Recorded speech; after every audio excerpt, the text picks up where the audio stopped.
What's up, guys? This is the network back with another video, and today we are talking about one of the bloodlines that helped shape the world we live in right now. We're talking about the Astor family, one of the top 13 Illuminati bloodlines that most people have never even heard of, but their fingerprints are all over world events, banking secret societies, and even how America was built. Now, before we get started, let me say this video is for educational purposes only. If you want help understanding these systems deeper or get direct mentorship, you can contact the network directly on Discord. Telegram is no longer reliable for our private client work. Now let's get into it. When people think about who controls the world, they usually think about presidents, politicians, or the people they see on TV, but the real power most of the time sits behind the scenes, and the Astor family is one of those groups that has been pulling strings for over 200 years, while most people never even realize it. The founder of the Astor fortune was John Jacob Astor. He came to America from Germany in the late 1700s. The story the history books give you is that he came here broke with nothing, but the real story is much different. He quickly joined the Freemasons, and within a couple years, he was already running Lodge Number 8 in New York City. Now let's pause right here and break that down for a second. Imagine you don't speak the language, you're a foreigner with no money, and somehow in just a couple years, you're leading one of the most elite secret societies in New York that doesn't happen without serious backing. His Masonic connections opened doors most people couldn't even knock on. He got special permissions directly from President Jefferson and Secretary Gallatin, both of whom were Illuminati, connected themselves to bypass trade embargoes and make hundreds of thousands of dollars back then, which would be worth tens of millions today. But that was just the beginning. John Jacob Astor took over the fur trade like nobody ever had before. He ended up building a monopoly while others got pushed out one by one.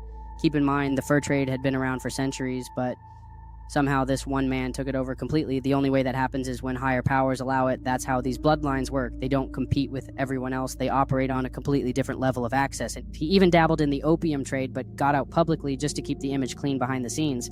Though the opium trade was being controlled by the Committee of 300, and John Jacob Astor was one of the very few Americans allowed to participate, just like the Russells and some of the other bloodlines involved in global drug trafficking to this day.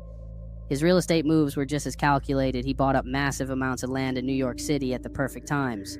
And during the financial panic of 1837, he foreclosed on thousands of properties, skyrocketing his wealth even more by the time he died. His wealth was 1/15 of all the money invested in the entire United States. That's one person holding that much of the country's wealth in the 1800s. The real game wasn't just the money, it was the power structure. The Astors rarely sat directly on corporate boards. They preferred to rule.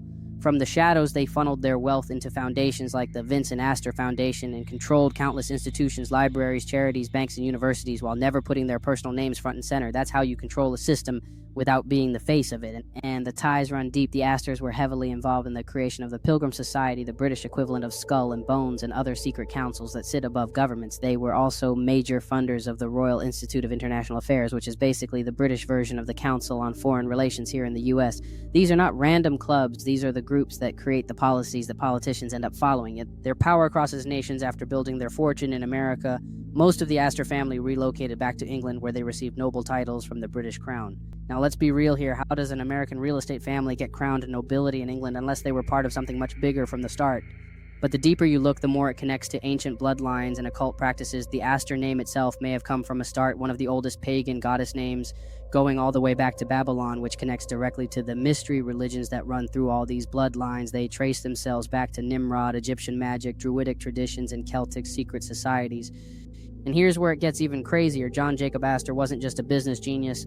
He was deeply involved in Freemasonry, holding multiple high-ranking positions, and surrounding himself with other powerful Masons like Governor DeWitt Clinton and General John Armstrong, and many of these men were part of what we now call the Committee of 300, the hidden government that oversees the visible governments we see on TV.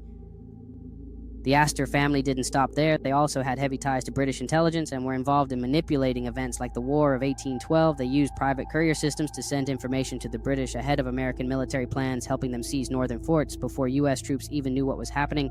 And after the war, Astor was first in line to profit from the aftermath because he was already positioned before anyone else. Now fast forward a bit and you see the same patterns. The Astors were involved in the opium trade again during the China trade monopolies, working alongside the Russells and others with full protection from the Committee of 300. These are not coincidences. These are orchestrated systems designed for maximum profit and control. Even the Titanic disaster, which took the life of Colonel John Jacob Astor, one of the most powerful men in the world at the time, has connections that raise eyebrows. There have been many theories about who was really supposed to survive and who wasn't that night, but what's clear is that many of the most powerful banking families who opposed the Federal Reserve were on that ship, and many of them didn't make it. But let's zoom out for a second, because this is bigger than just the Astors. what you start to see is that these bloodlines intermarry and collaborate with other elite families like the Rockefellers, the Rothschilds, the DuPonts, and even political families like the Roosevelts, who had multiple marriages tied directly into the Astor family tree. This creates a web of interlocked power that sits above national governments, above political parties, and above the legal systems. They control both capitalism and communism, and they fund both sides of every major war because they control the banks that finance the wars. That's why you'll see Astors funding communist leaders while also sitting on the boards of America's biggest banks, and why media outlets owned by these families push whatever narrative keeps the masses distracted while they keep control of the global chessboard. Even today, the foundations they control still influence education, gun control, social policy, and cultural narratives, while keeping their true influence completely hidden from public view. Most people have no idea these families even exist, let alone how much they still control.